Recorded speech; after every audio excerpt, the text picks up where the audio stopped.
Nah, Bapak Ibu, jadi saya on the record, saya ulangi ya bahwa eh, ujian akhir nanti sifatnya adalah kompensasi sistem ya. Jadi ada sistem yang diberikan dengan parameter-parameter tertentu. Bapak Ibu mendesain kompensatornya supaya eh, performa sistemnya jadi bagus begitu ya. Nah, performa sistemnya bagus itu bisa ada banyak kemungkinan sehingga jawaban itu tidak cuma satu ya, tapi mudah-mudahan Bapak Ibu bisa menunjukkan dengan berbagai cara ya di apa lewat Python dan lewat simulasi sistemnya menunjukkan bahwa setelah dikompensasi sistemnya itu jadi bagus begitu ya. Jadi ujian akhirnya seperti itu. Nah, malam ini kita akan coba lihat dari bab terakhir ini ya, yang bab 7 Ogata yang sampai ada persoalan kompensasi sistemnya di frekuensi domain ya. Sehingga Bapak Ibu bisa lihat caranya melakukan itu ya, dan mungkin habis nonton videonya nanti kalau apa kalau bingung atau lupa bisa di replay lagi ya sambil baca Ogatanya ya. Nah, ini kita udah berkenalan dengan Nyquist polar plot ya minggu lalu ya, bahwa ada plot yang semacam ini ya. Dan ini plot, eh, kegunaannya polar plot ini adalah kita memetakan ya dari yang biasanya satu plus GSHS ya. Dalam hal ini kalau kita mau ngeplot berdasarkan omega, omeganya bergerak ya dari nol sampai tak hingga, maka kita jadi memakai persamaan GJ omega HJ omega begitu ya. Lalu supaya kita eh, di dalam polar plot itu cuma perlu lihat GH-nya saja ya. Jadi satunya kalau dikurangin ya, maka plotnya kita ini bergeser ya, melingkupi titik minus satu ini ya, karena kita keluarkan satunya ya, sehingga di dalam space GH ini ya, yang kita lihat dan analisis untuk stabilitas sistem adalah apakah kurva polar plot kita ini melingkupi titik minus satu atau tidak gitu ya, karena titik minus satu ini menunjukkan seberapa pol kita itu mendekati sumbu imajiner ya, dan nanti bergerak ke kanan itu di mana sistemnya jadi nggak stabil ya. Nah, tapi jadi sumbu imajiner itu biasanya ya yang memisahkan pol yang stabil di kiri dan pol yang nggak stabil di kanan itu sekarang itu dipetakan ke dalam polar plot ini menjadi titik minus satu ini. Ya, jadi kalau pas kurvanya ini motong minus satu, maka sistemnya itu osilasi. Ya, lalu kalau eh, polar plotnya ini melingkupi titik minus satunya clockwise, sistemnya bisa nggak stabil ya. Tapi kalau open loopnya GH ini ada pol di sebelah kanan, namun polar plotnya ini melingkupi sejumlah pol yang ada di kanan itu ya, secara eh, counterclockwise ya, secara bertolak dari jarum jam gitu ya, maka sistemnya bisa stabil. Gitu. Jadi kalau ada dua pol di kanan di GH-nya, ingat GH ini open loop ya, bukan closed loop. Lalu kalau titik garis polar plotnya melingkupi dua kali ya, minus satu secara counterclockwise, maka sistemnya stabil gitu ya. Nah, jadi di bawah sini ada kriteria stabilitasnya ya secara singkat dalam satu kalimat yang melibatkan persoalan memutar di sekeliling titik minus satu tambah J0 ini ya, berarti di sumbu X di titik minus satu ya. Lalu ini yang saya ingin tunjukkan adalah ini ya, stability analisisnya ini ada di ringkas ya di halaman 454 dalam 3 poin ya. Jadi bagaimana analisis stabilitasnya jika tidak ada encirclement itu, pemutaran ya di sekitar minus satu ini dilingkupi ya oleh polar plotnya. Kalau nggak ada encirclement, maka sistemnya stabil jika tidak ada poles di sebelah kanan S-plane. Jadi dilihat GSHS-nya, polnya ada yang di kanan nggak? Kalau nggak ada, terus nggak ada encirclement berarti stabil. Atau kalau ada yang di kanan, eh, pole dari GSHS-nya maka sistemnya nggak stabil gitu ya. Nah, kalau ada satu atau beberapa counterclockwise encirclement, jadi memutari titik minus satu tapi counterclockwise ya, maka sistemnya stabil kalau jumlah pole GSHS yang di sebelah kanan itu eh, jumlahnya sama dengan encirclement counterclockwise-nya itu. Jika tidak, maka sistem tidak stabil. Ya. Kalau ada satu atau beberapa clockwise encirclement ya, jadi yang searah jarum jam ya, maka sistemnya langsung nggak stabil ya. Jadi kita kalau mau ada encirclement kita maunya counterclockwise ya. Dan kalau counterclockwise ya sejumlah pole yang ada di sebelah kanan ya, maka tetap stabil gitu ya. Nah, enaknya dari pakai polar plot ini adalah kita nggak usah ngitung closed loop transfer functionnya, cukup pakai open loopnya aja GSHS gitu ya, kan berarti yang forward aja ya. Sehingga dengan demikian kita nggak usah ngitung-ngitung kayak waktu UTS, closed loop transfer functionnya apa dulu ya, terus baru bisa root Hurwitz dan seterusnya gitu ya. Ini yang penting ada open loopnya aja GSHS. Terus kita tinggal lihat GSHS-nya polnya ada di mana. Terus kita gambar polar plotnya itu bagaimana melingkupi titik minus satunya ya. Terus kita bisa punya stabilitas ya. Bahkan bukan cuman sekedar dia stabil atau enggak, tapi seberapa stabil dia dan performanya seberapa bagus ya. Karena nanti logika kompensasi itu begitu. Dia stabil sih, tapi dia terlalu deket ke daerah osilasi ya, sehingga performanya dia nggak bagus sebenarnya gitu ya. Nah, kalau kita mau geser ke arah yang lebih bagus, kita harus kompensasi gimana caranya, logikanya gitu ya. Jadi Nyquist plot ini memberikan kita ya peralatan-peralatan itu gitu ya. Nah, yang ini kita udah lihat ya minggu lalu. Saya pengen kasih lihat example 716 ya.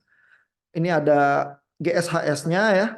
Kelihatan ada 10 3 pole gitu ya, karena di bawahnya orde 3 ya. Nah, lalu bagaimana Nyquist plotnya itu ya. Jadi kalau ini ada T1 dan T2, kalau T1-nya lebih kecil dari T2, Nyquist plotnya seperti ini ya. Omega sama dengan nolnya mulai di sini, terus dia puter sampai omega minus tahingga, terus di sini omega tahingga dia puter lagi balik ke omega sama dengan nol ya. Nah ini apa, titik minus satunya ini nggak dilingkupi tuh ya, ada di luar dari lingkaran Nyquist plotnya, jadi ini stabil ya.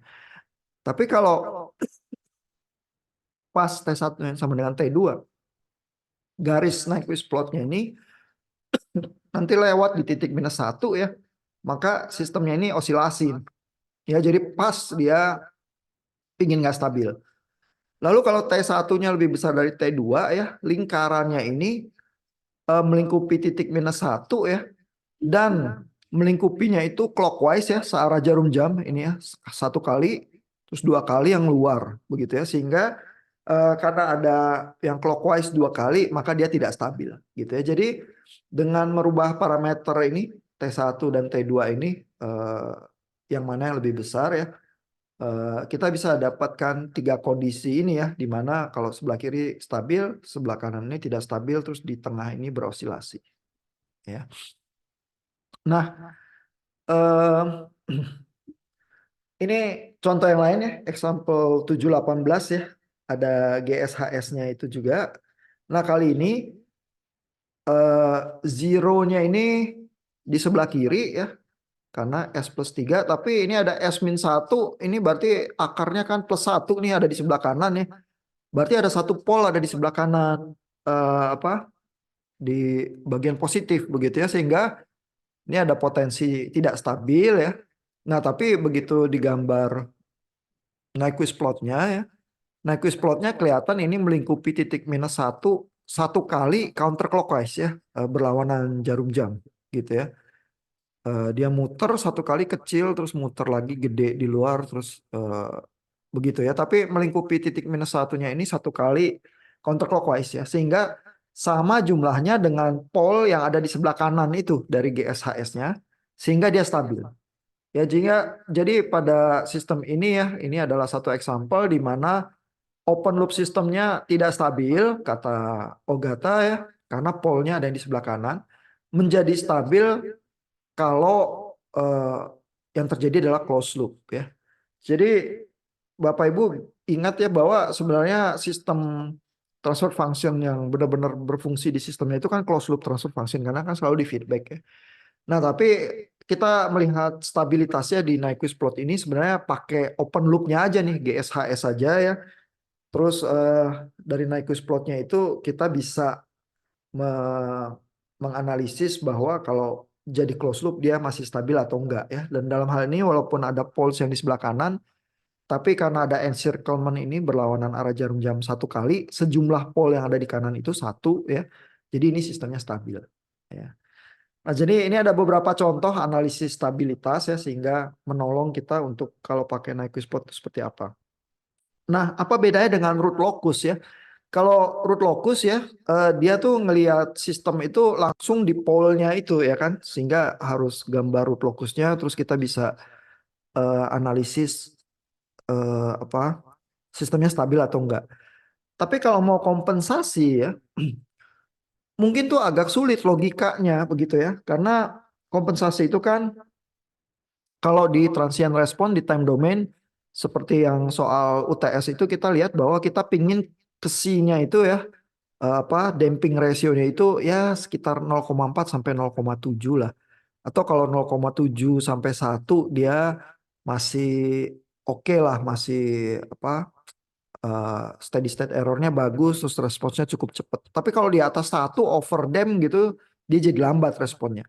Kalau C-nya kecil di bawah 0,4 dia cepat tapi overshootnya nanti terlalu tinggi gitu ya.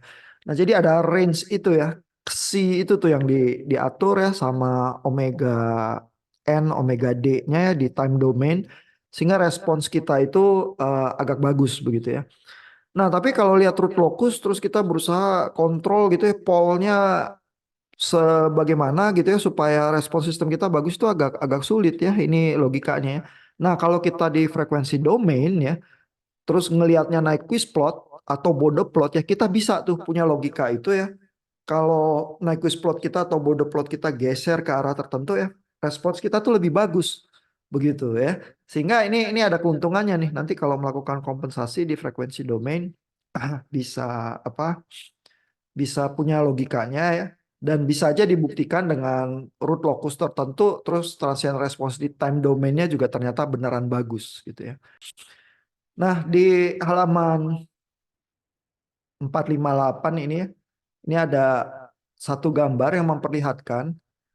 Jadi kita mulai punya bayangan ya kalau sistem kita itu mendekati titik minus satu ini, terus kalau sampai ngelewatin ya itu pada saat sistemnya mau jadi nggak stabil ya, jadi berosilasi. Sehingga kalau kurva Nyquist plot kita ini deket-deket sama min satu, ini kayaknya rada bahaya gitu ya. Nah, terus kadang-kadang dia kayak garisnya nantangin ya, deket-deket sama minus satu, terus eh, berliku seperti itu ya. Maka ini sebenarnya stabilitasnya ya, kalaupun stabil ya, dia tuh disebutnya conditionally stable begitu ya. Karena kalau ini geser dikit aja ya, sehingga titik minus satunya ini dilingkupi ya, A-nya geser ya eh, ke kiri ya misalnya, tahu-tahu dia jadi nggak stabil ya karena apa ini melingkupinya nanti encirclementnya clockwise gitu ya. Atau geser ke kanan dia bisa nggak stabil lagi, cuman di area kecil ini aja dia stabil gitu ya. Jadi ada conditional stability-nya begitu ya, nggak semua bagian itu stabil gitu. Nah, kita pinginnya sih kalau kita kompensasi ya di dalam range omega kita ini ya, karena kan ini kita harus bayangin sistem kita bergerak berdasarkan frekuensi ya. Omeganya nih yang bergerak ya. Artinya kalau apa sinyal yang masuk itu ya frekuensinya itu tahu-tahu di area yang omeganya nggak stabil ya berarti sistem kita itu sebenarnya eh, ada sinyal-sinyal tertentu yang bisa bikin dia jadi nggak stabil gitu ya. Tapi kalau stabilitas itu unconditional ya, karena Nyquist plotnya jauh dari min satu gitu ya, maka berapapun frekuensinya dari sistem kita itu kita aman gitu. Ya jangan ada frekuensi yang membahayakan sistem kita. Ya. Nah, Ya, ini ada example 7.19 ya, di mana gambar sistem kita adalah ini ya, ada inner loop terus ada outer loop ya. Inner loopnya G2H2S, outer loopnya G1H1S gitu ya. Ini sistem yang cukup sederhana sih ya, nggak seheboh sistem UTS kita yang Bapak Ibu harus sederhanakan transfer functionnya ya. Nah, lalu untuk sistem yang sederhana itu ya, kalau kita hitung ini apa? Oh, sorry. Ini ya, sistemnya dikasih angka ya di 760 ini ada parameter-parameternya ya. Ini G1S ya K S plus 0,5, terus ini G2S nya 1 per S kuadrat kali S plus 1 ya. Terus G2S nya ini feedback satuan. Terus ini ada feedback di luar juga dikali 1 gitu ya. Nah, maka kita bisa hitung ya bahwa GS ini G1S kali G2S ya, bagian open plotnya ya. Bisa kita tuliskan persamaannya ya. Lalu kalau kita mau lihat ada nggak pole yang di sebelah kanan, kita bisa pakai kriteria Ruth ya. Terus lihat di sini ternyata ada pergantian tanda ya, dari plus ke minus terus ke plus lagi. Ada 2 kali pergantian tanda, maka berarti ada 2 pole yang ada di sebelah kanan ya. Nah, lalu kita tetap ini kan open loopnya ya. Kita pingin lihat stabilitasnya ya, jadi kita eh, gambarkan Nyquist plotnya itu ya. Lalu ada 2 pole yang di sebelah kanan ya. Nah, kalau kita analisis ya, eh, kita maunya melingkupi -1 itu 2 kali juga ya, supaya sesuai sama 2 pole yang di sebelah kanan itu sehingga sistemnya stabil. Begitu ya, maunya begitu ya. Dari gambar 761 ini kita lihat ya bahwa critical point-nya ini terjadinya antara 0 sama -0,5 ya. Jadi antara 0 sama -0,5 nih. Gambar Nyquist plotnya seperti itu ya. Kalau ininya bergeser ya ke arah mendekati em, -1 ya, nanti bisa ada yang melingkupi ya, karena kan ini berputar gitu, terus balik ya ke titik nol, terus melingkupi lagi di sebelah luar ya. Jadi bisa sekali melingkupi terus 2 kali di luar gitu ya, sehingga kalau ini bergeser agak ke kiri nanti bisa ada daerah yang stabil gitu ya. Nah, titiknya yang jadi interesting antara 0 sama -0,5 ini ya, sehingga kalau ini konstanta K-nya ya eh, -0,5 K ini lebih kecil daripada -1 ya misalnya, maka the range dari K ini ya, karena kan K-nya ini munculnya dari persamaan ini ya, G1S G2S-nya ya. Jadi K-nya ada yang kalau lebih besar dari harga tertentu, dia ini Nyquist plotnya bergerak ke arah kiri gitu ya, terus melingkupi -1-nya ini 2 kali ya, dan itu adalah pada saat K-nya lebih besar dari 2 ya. Jadi bisa ada analisis semacam itu ya. Nah,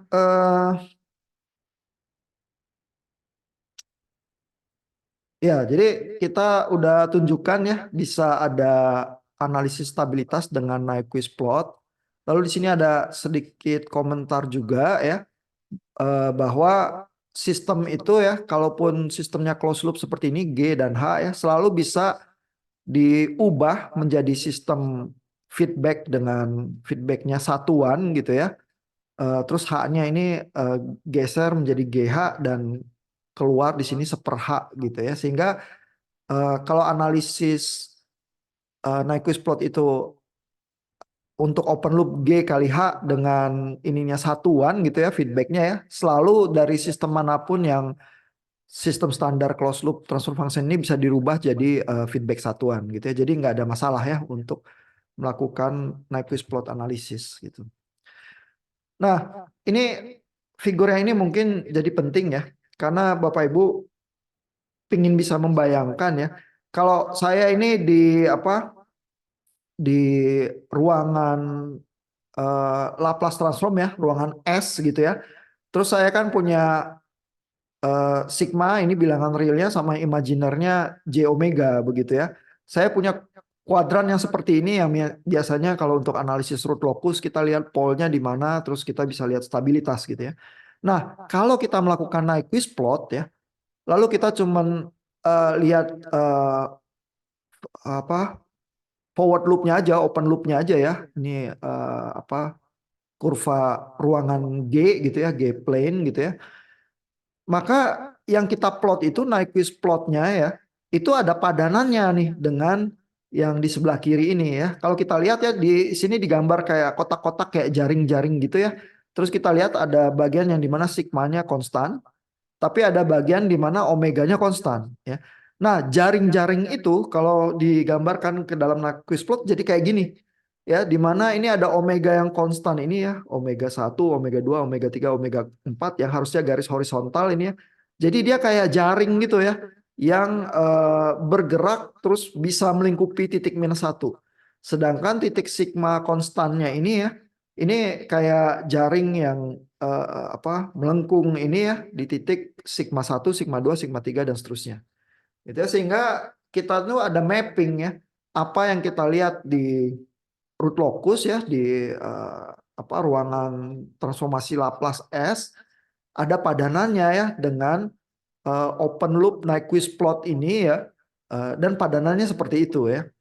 Nah, yang enak ya dari Nyquist plot ini adalah kan kita lihat ini omeganya berubah ya dari omega 0 sampai tak hingga ya. Terus kita lihat juga di dalam pergerakan omega itu bagaimana Nyquist plotnya bergerak di sekitar minus satu ya.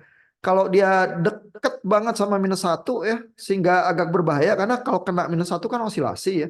Kalau dia terlalu dekat sama minus satu berarti dia nggak terlalu stabil gitu dan respon sistemnya nggak bagus ya. Sehingga logikanya kompensasi adalah saya pingin garis ini sebisa mungkin agak menjauh dari minus satu ya. Sehingga sistem saya itu cukup stabil ya. Tapi juga bukan sekedar stabil yang responsnya lambat ya. Saya mau dia agak jauh ya. Sehingga ada sudutnya, ada marginnya berapa ya yang aman buat saya ya. Tapi jangan sampai jadi terlalu lambat ya. Cuman jangan juga dekat banget sama min satu jadi nggak cenderung nggak stabil gitu ya. Jadi logika kompensasinya itu seperti itu ya. Nah, karena kita bergeraknya di frekuensi domain ya sebenarnya di Nyquist plot dan Bode diagram itu ya, maka istilahnya ya adalah eh, berapa margin fasa saya. Ya, jadi saya ada apa gain margin tapi juga ada phase margin gitu ya. Nah, phase margin itu adalah hitungan sudut ya terhadap eh, fasa dan fasanya adalah kalau kita lihat Bode plot fasa 180 derajat gitu ya.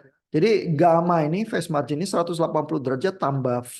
Nah, V-nya ini berapa? Gitu ya. Nah, itu menjadi margin kita karena itu menandakan titik kestabilan kita itu seberapa dekat ke titik osilasi gitu ya.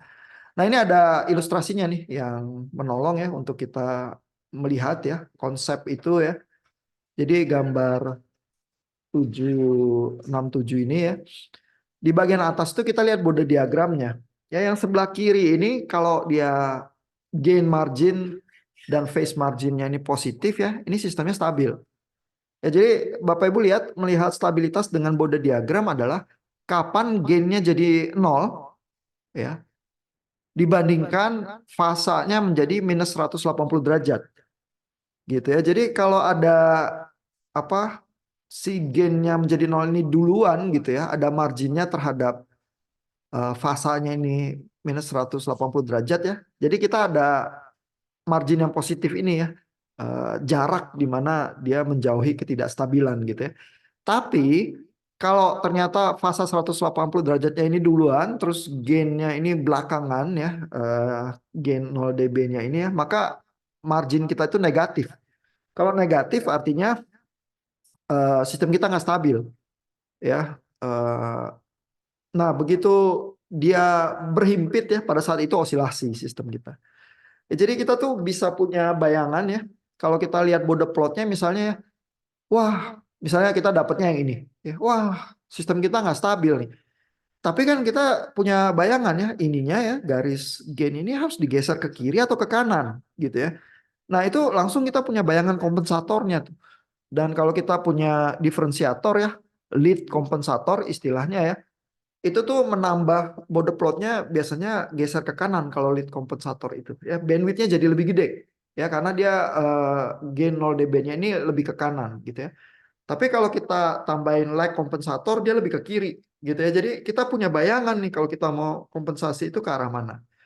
Nah, kalau kita lihat Nyquist plotnya, ya, Nyquist plotnya kan kembali kita ingat seberapa dia dekat dari titik min satu ini ya. Titik min satu ini titik bahayanya, gitu ya. Jadi kalau dia ini jauh ya, nggak melingkupi minus satu ya.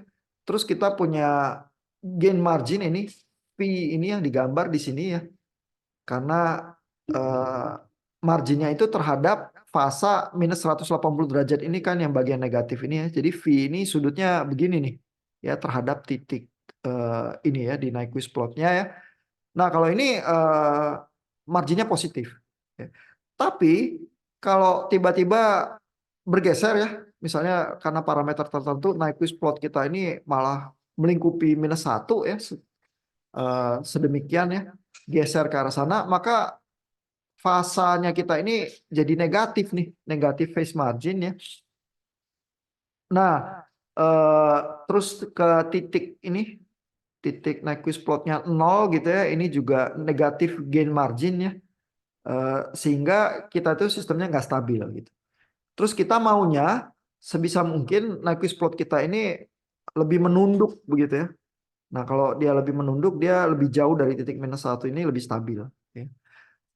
Nah, jadi kita bisa punya logika-logika tertentu ya enaknya kalau di analisis Nyquist plot ini ya sehingga kita bisa kalau disodorin transfer function ya, terus ada kompensatornya misalnya lead kompensator, ada parameternya, kita bisa lihat ya kita geser Nyquist plotnya sampai seberapa dengan parameter tertentu nih atau Bode diagramnya sehingga stabilitas dan respon sistemnya bagus gitu ya. Eh ini ada gambar lagi yang saya ingin kasih lihat ya. Sebentar.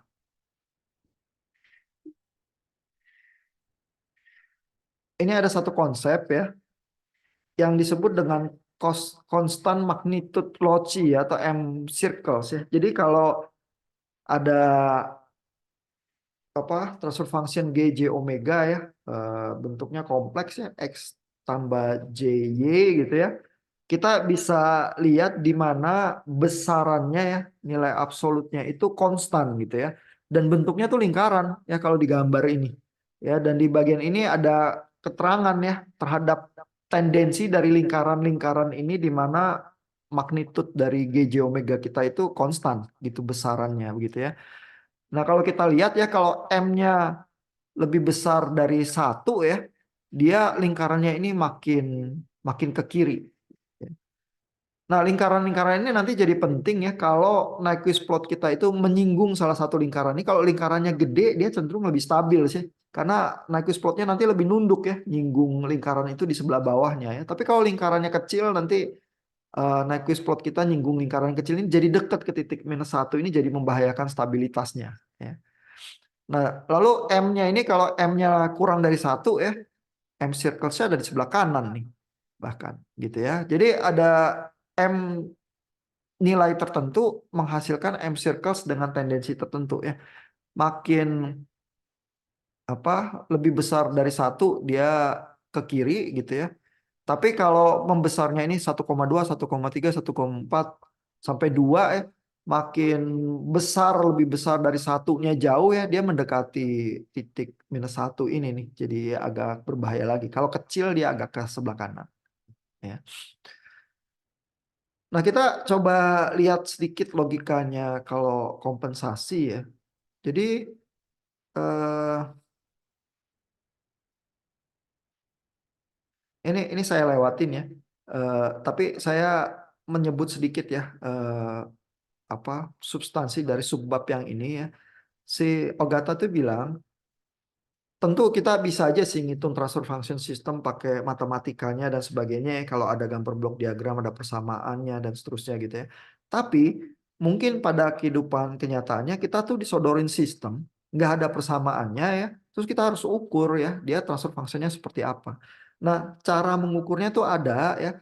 Jadi kalau kita mau gambar-gambar kayak Nyquist plot atau Bode diagram itu ya, kepada sistem itu kita masukkan sinyal, sinyal sinusoid ya yang frekuensinya itu kita geser, kita sweep ya dari frekuensi rendah ke frekuensi tinggi, maka kita akan lihat gambar-gambar yang seperti itu ya kan. Sinyal sinus kan gampang ya, ada sinus generator Bapak Ibu kalau ke lab di UPH ya ada ya signal generatornya sinus bisa dipilih frekuensinya gitu ya.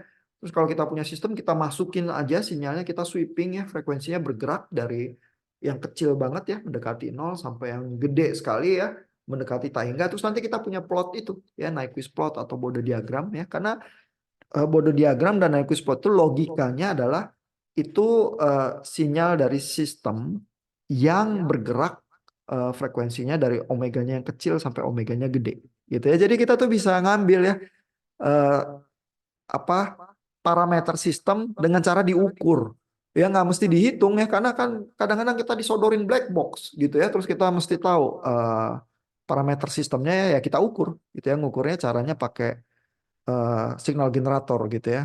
Nah tapi memang perlu ada kehati-hatian ya ngukur alat ukurnya gimana dan sebagainya. Ogata ada tulis juga ya. Tapi yang saya pengen Bapak Ibu tangkap, kalaupun Bapak Ibu apa ngerjain ujian, kompensasi dan lain sebagainya, selalu ngitung-ngitung di kertas ya. Pada kenyataannya sistem itu kadang-kadang disodorin ke kita begitu aja gitu ya, nggak ada persamaannya gitu ya. Terus kita harus sebagai engineer tuh cari tahu ya, ya diukur transfer functionnya.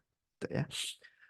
Nah ini ada gambar ini ya, gambar 789 ya, memperlihatkan bagaimana kita pingin melakukan kompensasi terhadap sistem ya yang istilahnya disable atau kurang diinginkan ya non disable gitu ya. Kalau kita lihat eh, gambar ini ya 789 ini ya, kita lihat ada Nyquist plot yang ini undesirable tapi yang ini lebih disable ya. Terus ini yang dekat banget sama minus 1 lebih undesirable ya. Yang ini disable ya. Nah ini jadi kalau di frekuensi rendah dia terlalu variasi ya. Ada problem juga ya. Artinya frekuensi rendah itu kan kalau Bapak Ibu bayangin ya, frekuensi rendah adalah terjadi di bagian range sinyal saya ya. Jadi kalau saya masukin step function ya, dung gitu ya naik, terus frekuensi rendahnya agak kacau ya, dia nanti ada overshoot dan lain sebagainya gitu ya. Tapi kalau frekuensi tinggi ya, frekuensi tinggi itu biasanya itu noise ya, di luar sinyal sinyal saya yang memang spesifik gitu ya. Karena sinyal yang spesifik itu biasanya frekuensi rendah. Kalau frekuensi tinggi itu noise. Nah, masalahnya kalau saya mau respon saya bagus, bandwidth saya tuh biasanya harus gede ya. Jadi misalnya ini ya gambar Bode diagramnya, kita mau bandwidthnya agak gede lah gitu ya. Tapi kalau terlalu gede, terus bagian frekuensi rendahnya ini nggak rapi, nggak kayak flat rata gitu ya. Berarti di frekuensi rendahnya kita agak kacau ya transient response-nya. Di frekuensi tingginya kalau dia turunnya kurang cepat ya, nanti dia kena noise gitu ya. Jadi ada kompromi-kompromi itu tuh. Kita pengennya bandwidthnya gede supaya responsnya cepat, tapi kalau bandwidthnya terlalu gede, noise-nya terlalu banyak masuk ke sistem kita ya. Selain itu kita juga mau kalau di frekuensi rendah eh, responsnya agak bagus ya, jangan terlalu kacau begitu ya di frekuensi rendahnya gitu ya. Nah, jadi dengan logika-logika itu kita bisa semacam mengurut ya Nyquist plot kita atau Bode diagram kita ke arah yang lebih menguntungkan gitu ya. Ini kembali ya ada ini apa gambar 790 ya yang menunjukkan bagaimana satu Nyquist plot itu bisa kita reshaping ya, kita kompensasi ya dengan kita kalikan ya apa dengan kompensator tertentu ya. Kalau tadinya ini G1 J omega begitu doang, kita bisa dia menyentuh M circle yang sama ya, tapi bergeraknya berbeda ya arahnya ketika omeganya tambah besar gitu misalnya. Ya. Nah, eh, jadi ini sedikit penjelasan-penjelasan logika gambar-gambar itu ya. Coba kita lihat ya.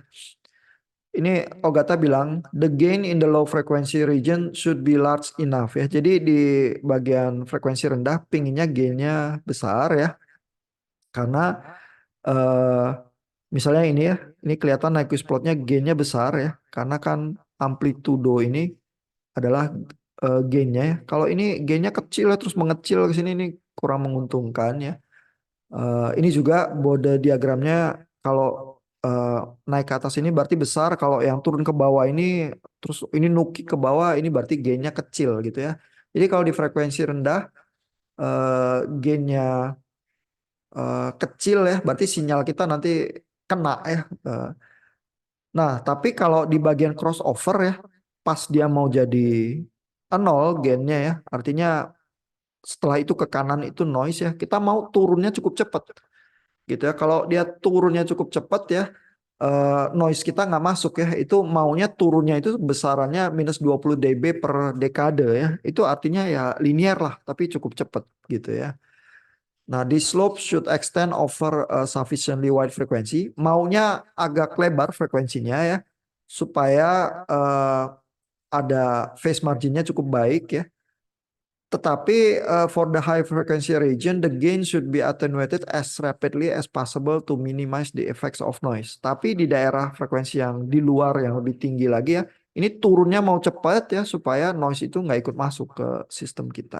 Ya. Nah lalu di gambar 790 yang di bawah ini ya, ada penjelasannya juga ya. Eh, kita bisa membentuk ulang open loop frequency response itu ya. Eh, sehingga bagian high frekuensinya G1 J omega, sedangkan bagian low frekuensinya itu G2 J omega begitu ya. Yang udah diurut ya, dibengkokin, di reshape ya, itu G C J omega kali J omega should have reasonable phase and gain margins or should be tangent to a proper M circle as shown gitu ya. Jadi kita maunya menyinggung lingkaran ini ya. Jadi yang udah dirubah ini ya. Jadi Bapak Ibu bayangin ya bahwa ini kayak ada dua Nyquist plot ya. Bagian yang ini dan bagian yang ini yang digabungkan gitu ya. Jadi di atas ini kayaknya dekat ke Nyquist plotnya ini. Terus abis menyinggung lingkaran M circle-nya dia kayak mendekati Nyquist plot yang lain ya. Sehingga bagian frekuensi rendah sama frekuensi tingginya itu menguntungkan gitu ya. Nah, ini logikanya ya yang sebenarnya dari bab 5 Bapak Ibu udah berkenalan ya, lead dan lag compensation ya. Cuman kan di bab 5 Bapak Ibu sebenarnya disodorinya time domain semua begitu ya. Padahal lead dan lag ini eh, lebih visual ya atau lebih gampang dibayangkan kalau kita tuh membayangkan analisisnya di frekuensi domain ya, karena kalau di frekuensi domain eh, lead itu tuh diferensiator dia nambah zero di atas begitu ya. Sehingga bode diagram kita bisa bayangkan itu agak terangkat naik ya karena yang nambah tuh zero. Kalau lag compensation dia nambah S-nya itu ada di bawah ya atau J omeganya di bawah ya sehingga kita bayangkan apa bode diagramnya itu turun begitu ya. Nah, itu tuh baru bisa Bapak Ibu bayangkan dengan lebih baik ya kalau berpikirnya di domain frekuensi ya omega gitu ya sehingga di sini diperkenalkan lagi walaupun di bab sebelumnya udah ya tapi kalau time domain ngomong lead atau lag compensator itu ya agak agak nggak enak ya di bayangan kita ya. Kalau Bapak Ibu yang intuitif dan berusaha membayangkan apa yang terjadi dengan kurva-kurva kita agak repot kalau di time domain gitu ya. Nah di time domain itu bayangan Bapak Ibu kalau terbiasa sama persamaan diferensial, lead itu diferensiator, lag itu integrator gitu ya. Kalau Bapak Ibu menghayati dinamikanya itu persamaan diferensial ya. Tapi persamaan diferensial itu kan sama juga transformasi Laplace. Cuman kalau diferensiasi S-nya di atas, Kalau integrasi S-nya di bawah gitu ya. Jadi sebenarnya ada hubungannya sih. Ya, cuman di frekuensi domain jadi lebih enak aja gitu ya. Nah, ini ada komentarnya. Lead compensation essentially yields an appreciable improvement in transient response. Jadi kalau kita pasang lead kompensator ya, S-nya kita tambah di atas, itu karena bode diagramnya naik ya, bandwidth dari sistem kita makin lebar ya. Kalau bandwidth kita makin lebar, artinya perubahan-perubahannya lebih cepat itu jadi bisa. Ya jadi nanti rising time-nya naik lebih cepat gitu ya, sehingga sistem kita responsnya lebih cepat ya. Nah, tapi itu harga yang harus dibayar adalah steady state akurasinya bisa lebih buruk ya. Kalau steady state akurasinya mau lebih baik ya, itu harus pakai integrator begitu ya. Padahal integrator itu lag compensator ya. Sehingga biasanya kalau kita cuma pasang diferensiator aja ya, eh, terus nggak melakukan apa-apa lagi, nanti noise di high frekuensinya tambah besar karena kan bandwidthnya tambah lebar ya. Terus kalau kena noise frekuensi tinggi, nanti steady state errornya jadi jelek. Ya, jadi dia transient response cepet sih cepet ya. Cuman error jangka panjangnya jadi jauh ya sama patokan output kita gitu ya. Sehingga biasanya kita harus gabung sih, ada lead kompensatornya, terus ada lag kompensatornya juga begitu ya. Sehingga dengan digabung itu kita bisa mendapatkan keuntungan dari dua dunia itu ya. Responsnya cepat tapi steady state errornya nggak jelek-jelek amat lah gitu ya. Nah, ini yang terakhir malam ini kita lihat bagian lead compensation saja ya. Nanti Bapak Ibu bisa lihat juga lag compensationnya ya. Nah, ini jadi ada kompensatornya ya, dikasih persamaannya. Bapak Ibu lihat ada parameter alfa di sini dan parameter konstanta Kc ya yang bisa kita oprek ya. Sehingga kompensasi ini punya bode diagram tertentu yang bisa mengkompensasi sistem kita yang kita mau buat lebih bagus gitu ya. Nah, ini ada hitungannya ya. Lalu ada bode diagramnya juga. Kelihatan kalau lead compensator dia jadi naik nih bode diagramnya gitu ya. Karena dia memperbesar frekuensi kita gitu ya. Karena S-nya ada di atas ya kalau mau pakai logika persamaan diferensial gitu ya. Nah, masalahnya adalah kita kan sebenarnya bergerak dengan parameter-parameter transient response ya. Bapak Ibu udah belajar soal rise time ya, maksimum peak ya, natural frekuensi begitu ya yang di time domain ya. Nah, ini ada padanannya di frekuensi domain ya. Jadi di bagian ini Ogata juga menunjukkan di frekuensi domain itu padanannya apa aja gitu ya. Sebentar ya, coba kita lihat. Oh, di contoh yang ini belum sih ya. Dia cuman memberikan apa perhitungan ya.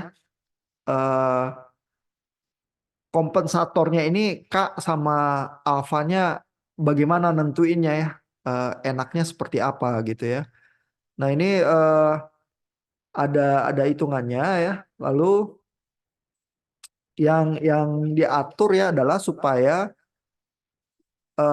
alfanya ini dan K-nya itu menghasilkan ada zero sama pole yang harganya itu berjarak ya, yang satu satu T, satu satu per alfa T ya, sehingga kita punya apa gain kompensator itu ada tekukan bode plot diagramnya di titik 1 per T, terus yang satunya lagi di 10 per T gitu ya, karena alfanya itu 1/10 gitu.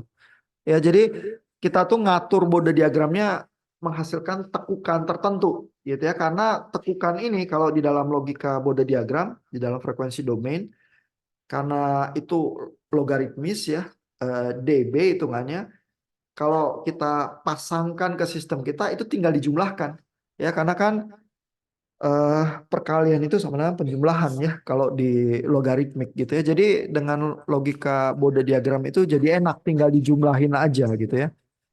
Nah, misalnya ya, nah ini gambar hasil kompensasinya ya di gambar 796. Penurunan matematikanya Bapak Ibu bisa ikuti ya, baca pelan-pelan Ogata ya. Tapi saya pengen tunjukin hasilnya nih di sini. Ya, jadi tadinya kalau sebelum kompensasi itu garis Bode diagramnya kan seperti ini ya. Terus dia motong di titik nolnya ini terhadap minus 180 derajatnya ada di sini nih ya. Jadi marginnya kecil ya, karena sudut marginnya itu sedikit aja gitu ya. Jadi dia dekat kepada instabilitas ya. Jadi kalau margin itu kecil, eh, dia eh, pingin jadi nggak stabil gitu sistemnya. Nah begitu dikasih lead compensator ya, Bode diagramnya ini tuh mendongak sedikit ya, karena di sini ada diferensiatornya nih yang meningkatkan bandwidthnya ya, terus mendongak. Nah begitu mendongak, motong 0 dB-nya ini geser ke arah kanan ya. Kalau geser ke arah kanan, kita lihat phase marginnya ini ya terhadap minus 180 derajat naik nih, jadi 50 derajat ya. Nah, sehingga dengan demikian sistem ini phase marginnya tambah lebih jauh dari instabilitas ya, dan responsnya lebih cepat karena sekarang bandwidthnya lebih tinggi gitu ya. Jadi logikanya seperti itu sih kalau kita mau melakukan kompensasi ya. Nah, tinggal kita butuhnya apa, kompensasi yang lead atau yang lag gitu ya. Kita butuhnya memperbaiki apa, steady state error atau apa, rise time gitu misalnya ya. Kalau pakai diferensiator lead compensator, rise time-nya lebih baik. Kalau pakai integrator, pakai lag compensator, kita dapatnya steady state error-nya lebih baik gitu ya.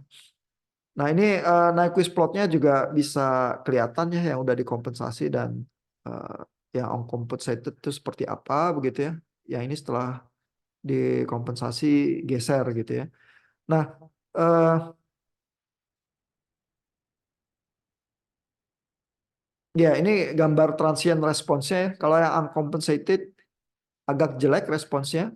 Yang setelah compensated seperti kita bisa terka ya karena ditambahin dengan diferensiator, ada leak compensator, dia responsnya lebih cepat. Ya.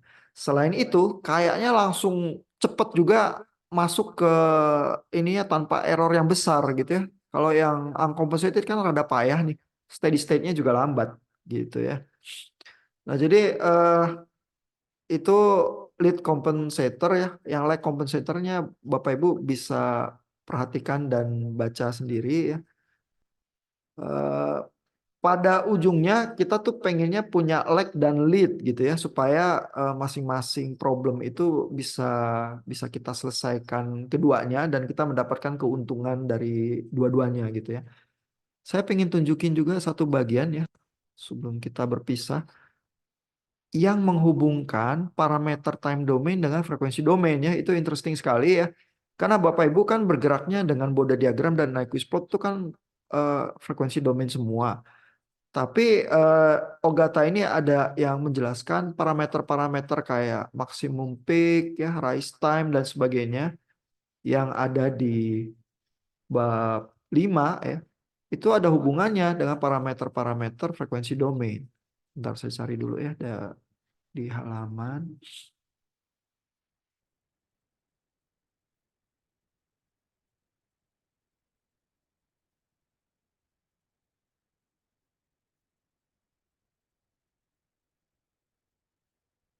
Ini di halaman ini ya. Eh, saya screen lagi di halaman 470 ya kalau Bapak Ibu cari. Nah, ini ya halaman 470. Jadi kan kita udah terbiasa dengan persamaannya. Ada ini ya persamaan order 2 ini ya. Omega N, ada Xi, damping rasio. Terus standarnya persamaan order 2 itu seperti itu ya. Nah, ini parameter-parameter ini kan di menentukan apa respons di time domain ya. Tapi kita tuh ada resonan peak magnitude ya MR sama resonan frekuensi omega R ini di frekuensi domain nih efeknya begitu. Dan MR ini misalnya ya diturunkan juga oleh Ogata terhadap Xi gitu ya. Lalu omega R ini juga diturunkan terhadap omega N gitu ya. Sehingga ada padanannya sehingga kalau kita lihat apa peak resonan frekuensi gitu ya, kita bisa membayangkan di time domain itu seperti apa. Ya jadi di 470 ke belakang ini ya diturunkan. Terus di sini ada komentarnya ya. Ini beberapa coba kita baca ya. Jadi Gamma itu phase margin ya. Jadi kalau kita geser-geser Bode diagramnya itu terus kita dapat phase marginnya berapa gitu ya. Itu menunjukkan seberapa besar kesi kita itu ya transient response di time domain ya. Jadi gamma per 100 derajat itu kurang lebih sama dengan kesi. Ya, sehingga Bapak Ibu kalau ingat ya pertanyaan UTS dan kuis kita itu ya, si itu diaturnya berapa sih yang bagus ya? Itu antara 0,4 sampai 0,7 karena di situ area yang responsnya cukup cepat tapi overshootnya nggak tinggi-tinggi amat gitu ya. Nah, jadi kalau kita ambil kesinya ini 0,6, bayangkan ya 0,6 itu artinya phase margin itu sekitar 60 gitu ya. Jadi ini ada parameter phase margin ini dibuat frekuensi domain ya. Kita mau biasanya kalau kita kompensasi sistem kita ya sekitar 60 derajat lah phase margin itu. Ya, dan itu padanannya kalau Bapak Ibu bayangkan di time domain itu kalau kita punya kesi 0,6 ya, gitu kata Ogata ya. Lalu juga kalau ada omega R ya, ini frekuensi domain dengan omega D ini adalah damp frekuensi apa? eh damp frekuensi respons ya omega D. Kalau omega R ini resonan ya di frekuensi domain. Ini mirip katanya Ogata omega R sama omega D untuk si yang nggak terlalu besar begitu ya. Dan si yang nggak terlalu besar ini nilai omega R ini menunjukkan seberapa cepat respons dari sistem gitu ya. Lalu MR ini di frekuensi domain ya, peak pada saat frekuensi resonan ya dengan peak pada transient ini di time domain MP ini apa ada hubungannya ya MR dan MP sebagai fungsi Xi ya. Ini ada di gambar 775. Jadi gambar ini nih. Ya, kita lihat yang MP ini yang di time domain seberapa peak overshootnya itu seberapa persennya. Ini MR adalah sifat peak yang di frekuensi resonannya di frekuensi domain gitu ya. Nah, ini kalau pada saat si kecil ini menjauh nih. Tapi kalau di saat si itu lebih besar dari 0,4 ya ini agak mendekat lah. Dan seperti ada hubungannya lah gitu ya nilai MR sama MP. Itu tuh komentarnya Ogata di sini ya. Jadi untuk nilai si lebih besar dari 0,4 maka MR sama MP kayaknya ada hubungannya berkorelasi begitu ya. Nah, sehingga makanya nggak heran ya kalau Bapak Ibu ngecun sistem ya kita kalau sistem order 2 pinginnya kesinya di atas 0,4 lah. Mungkin kalau mau ideal sampai 0,7 lah. Kalau sampai 1 ya masih bisa ya. Beberapa Bapak Ibu jawab pertanyaan teori dari UTS di nomor 5 waktu itu bilang bahwa maunya 0,7 sampai 1. Mungkin dapat dari ChatGPT atau apa ya. Itu responsnya agak lebih lambat sih kalau kesinya itu agak gede ya. Kalau di atas 1 jadi lambat banget ya, naiknya rise time-nya jadi payah gitu ya. Nah, tapi 0,7 sampai 1 itu juga udah agak lambat ya.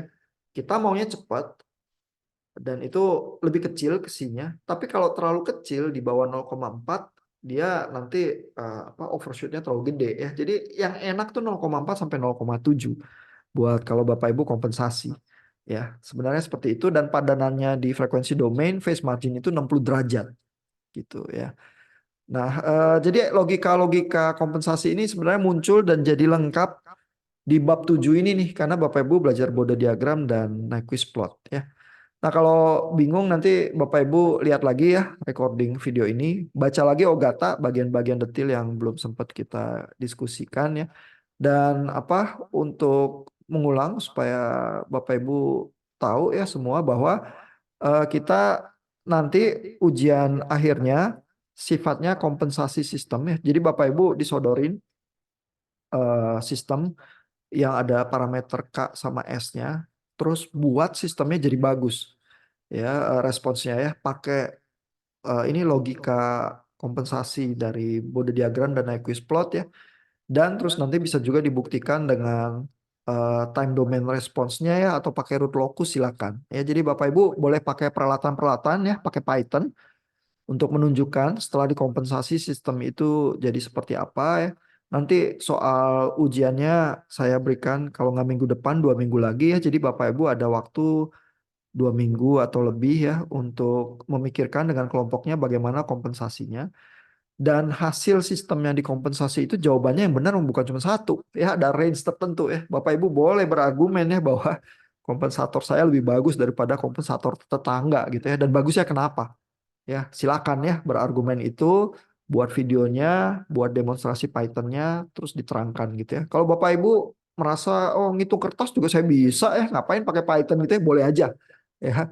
Terserah ya, tapi pakai Python menolong kali ya untuk menunjukkan plot-plot dengan lebih baik ya. Ada pertanyaan Bapak Ibu? Kalau nggak ada, terima kasih udah monitor sejauh ini.